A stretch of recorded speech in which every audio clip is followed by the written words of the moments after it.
Hey everybody, how you doing? Hope you're doing well. Coming back with another video. I'm going to be making a series of these videos. Um, the reason why is that this particular subject is pretty lengthy. There's a lot to talk about. There's a lot to inform you about and everything else. And while I am not like the be-all, end-all expert on Dodge trucks, I have owned them for more than 20 years, and I currently own 4.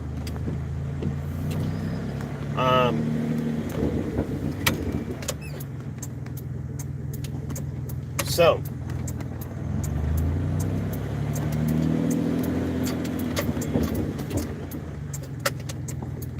let me start by saying that when I'm talking about, what I'm talking about is the Dodge D-Series trucks from 72 to 93.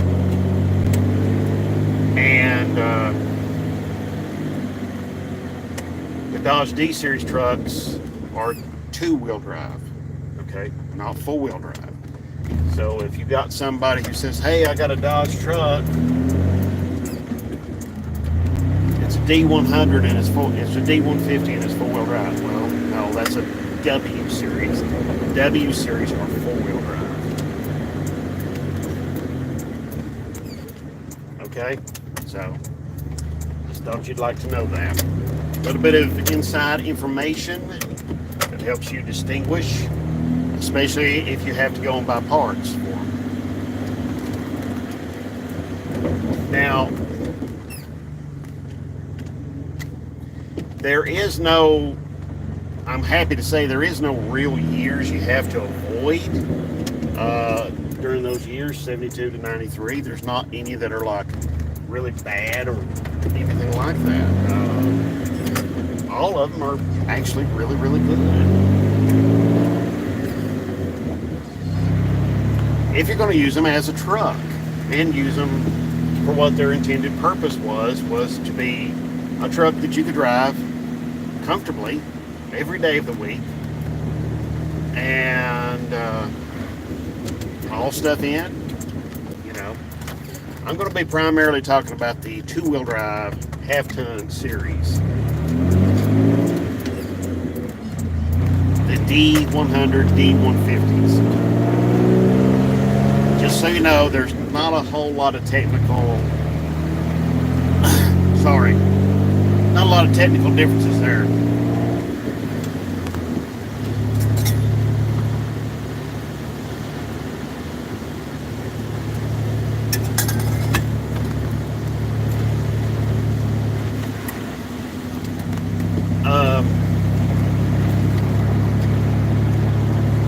There's not a lot of technical differences between the D100 and the D150. They're both, honestly, they're both pretty much, technically, they're both pretty much almost identical. There's very little difference between the two of them, you know, mechanically or any sort of technical bits or pieces. But, now, if you want one that's going to be the most modern, and you're looking for one that's going to be the most modern, the most easy to live with on a day-to-day basis, that's pretty much going to be all of them, but probably, you know, the top of the heap as far as that's concerned is going to be your 92 and 93 series Dodge trucks. Now, just so that we can clarify and everybody's on the same page, the 92 and 93s are still the square body trucks that look really, really similar to the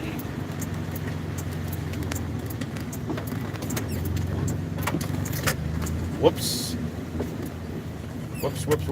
Okay, they've changed the road on me. Aha. I'm gonna have to turn around. Yeah.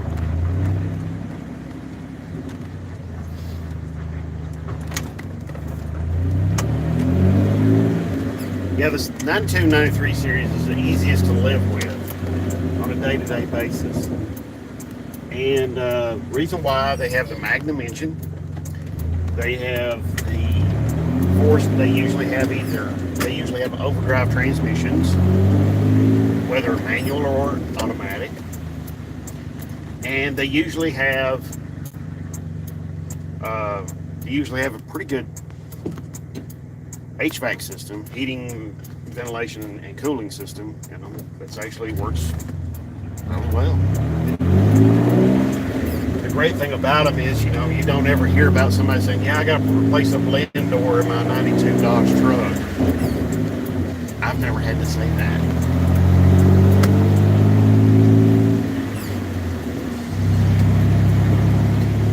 So, I know some of the later Dodge trucks, that is a problem. These older ones, just doesn't ever seem to happen. Now, they did change the body style in '94. They came out with that newer truck that really took off and was a big hit for Dodge, which I like them too. I like all the Dodge trucks, but these are my favorites. These are the ones I identify with the most. They mean the most to me. And I forgot to put on my seatbelt.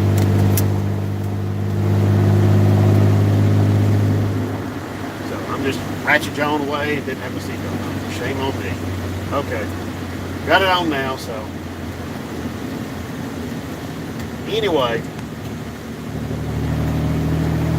Let me give you a little background. This particular truck I bought in 1996. I have daily driven it almost every day since then. It has 341,894 miles on it. And it's the original engine, the original trans, the original rear axle. The front suspension's never been rebuilt. Now the rear end, last year I did have to put new bearings in the rear axle.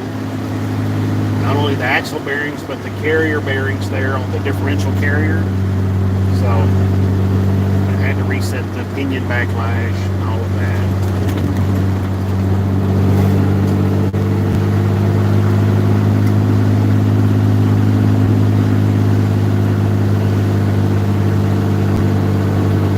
So that's that was some serious work, but you know what? I was able to do it, and I was able to do it really, really well. And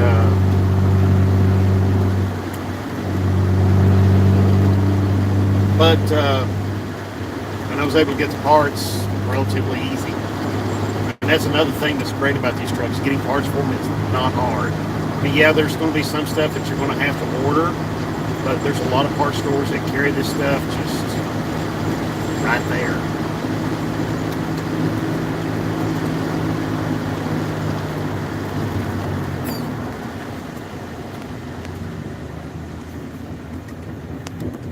So that's pretty good. Now I have used this truck. I've used this truck for everything. Daily driving, transporting myself and various members of my family here, there, and yonder. I've used it to haul a lot of stuff, and I've used it to tow with. I've towed a fair number of cars with it, so it's not some little primped up little show queen that is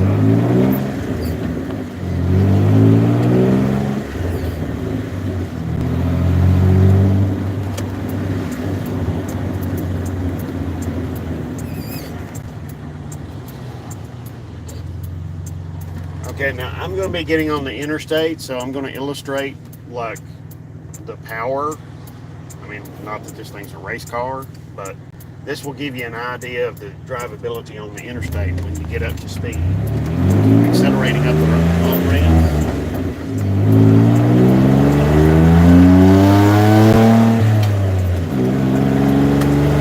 I do apologize for the noise.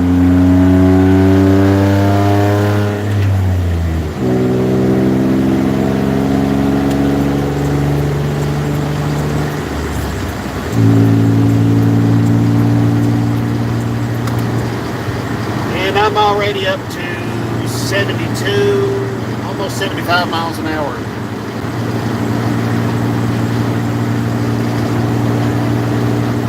I easily blended right in with traffic, surged up the on-ramp, and away we go.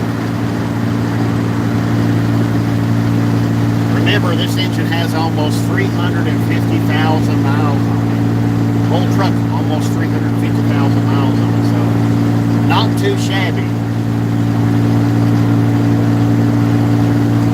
Honestly, I wouldn't care to get in this truck and drive it virtually anywhere. I mean, I have to replace one tire. I have a tire that's getting like kind of slick. So, but that's not a fault of the vehicle as much as it is. It's just a tire that's just getting to the end of its life. So it's just going to have to be replaced. So, but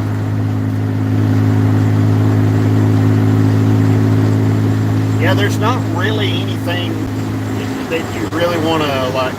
There are some little quirks about these trucks, but there's not anything that's really, really bad. You know, like, oh, you got to get rid of it before it hits 100,000.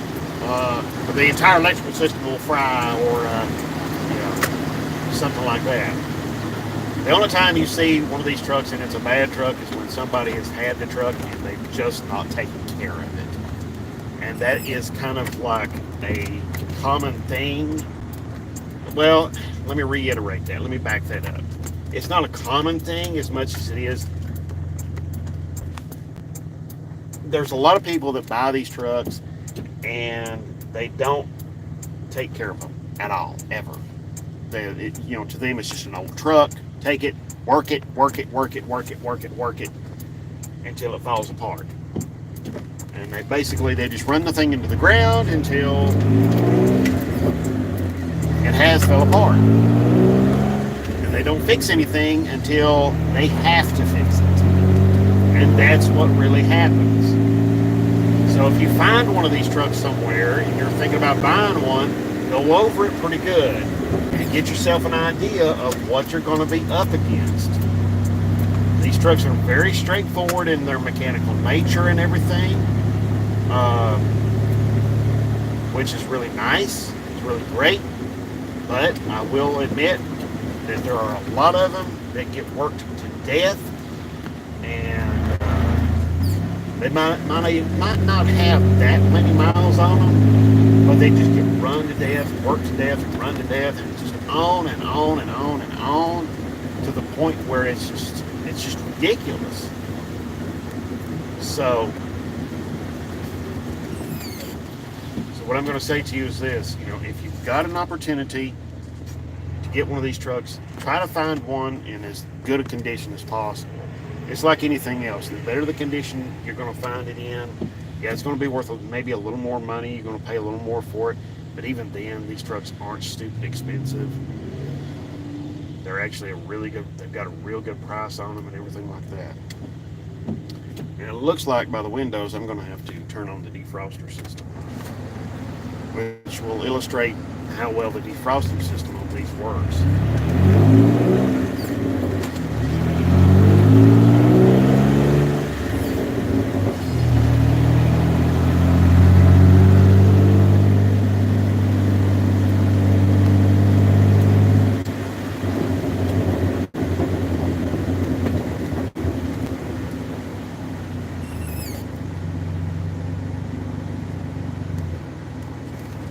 See, the fog on the windows is almost gone. It's a rainy day here in East Tennessee, so oh boy, I'm in the wrong lane.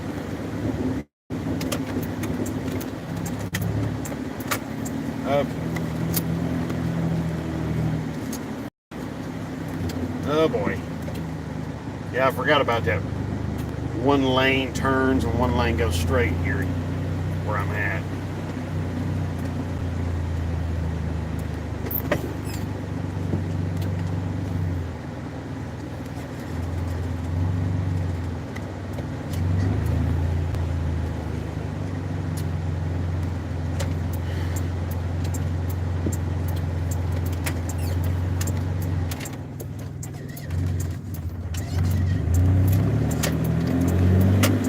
You also see I'm steering this really easily. You're probably hearing a little squeak from the clutch pedal. That happens on this whenever the weather starts to get cool. It just happens. So.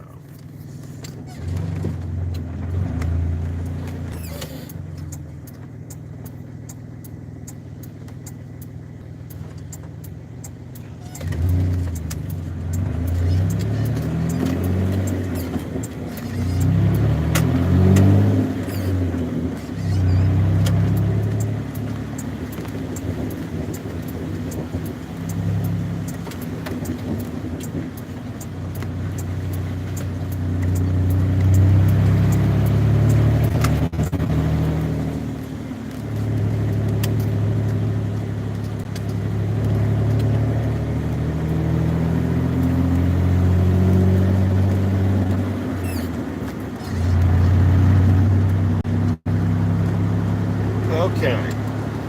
Anyway, as you can see, now you can see the windows, they're all cleared up.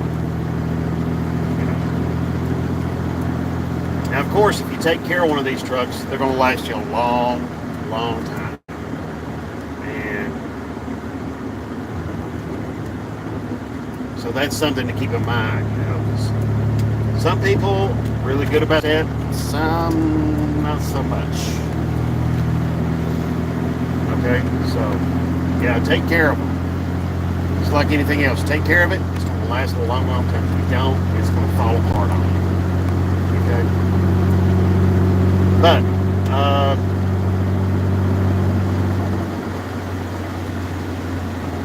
I'm going to delve a little bit more into the 92 and 93 series. You know, it has the fuel-injected Magnum engine.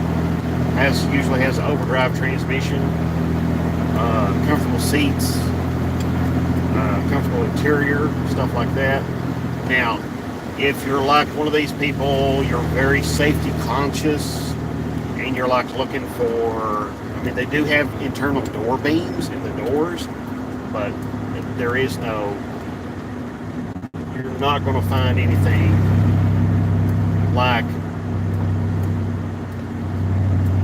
you're not going to find any kind of airbags. It's just not going to happen. You know, that none of these had airbags in the steering wheel and anywhere in them. So they did have anti-lock brakes on the rear axle only. That came along, I think, about 88.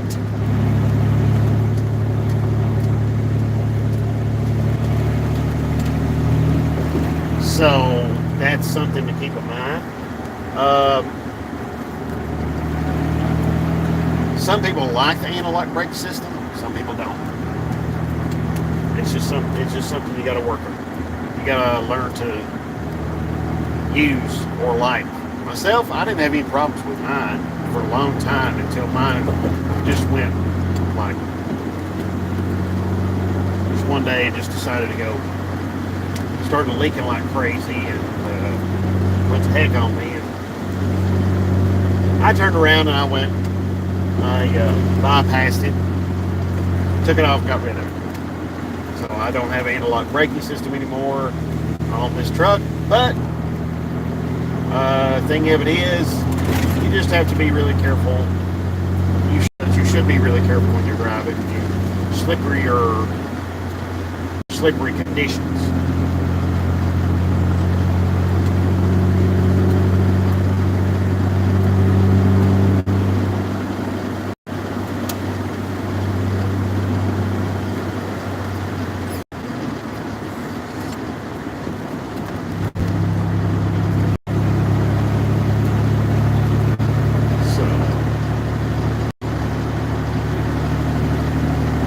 Anyway, I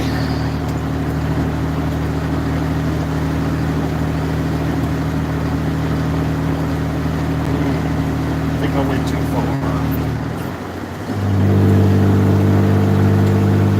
Alright, I'm going to get out. I'm going to end this video and we're going to pick back up later, okay? Thank you. See ya.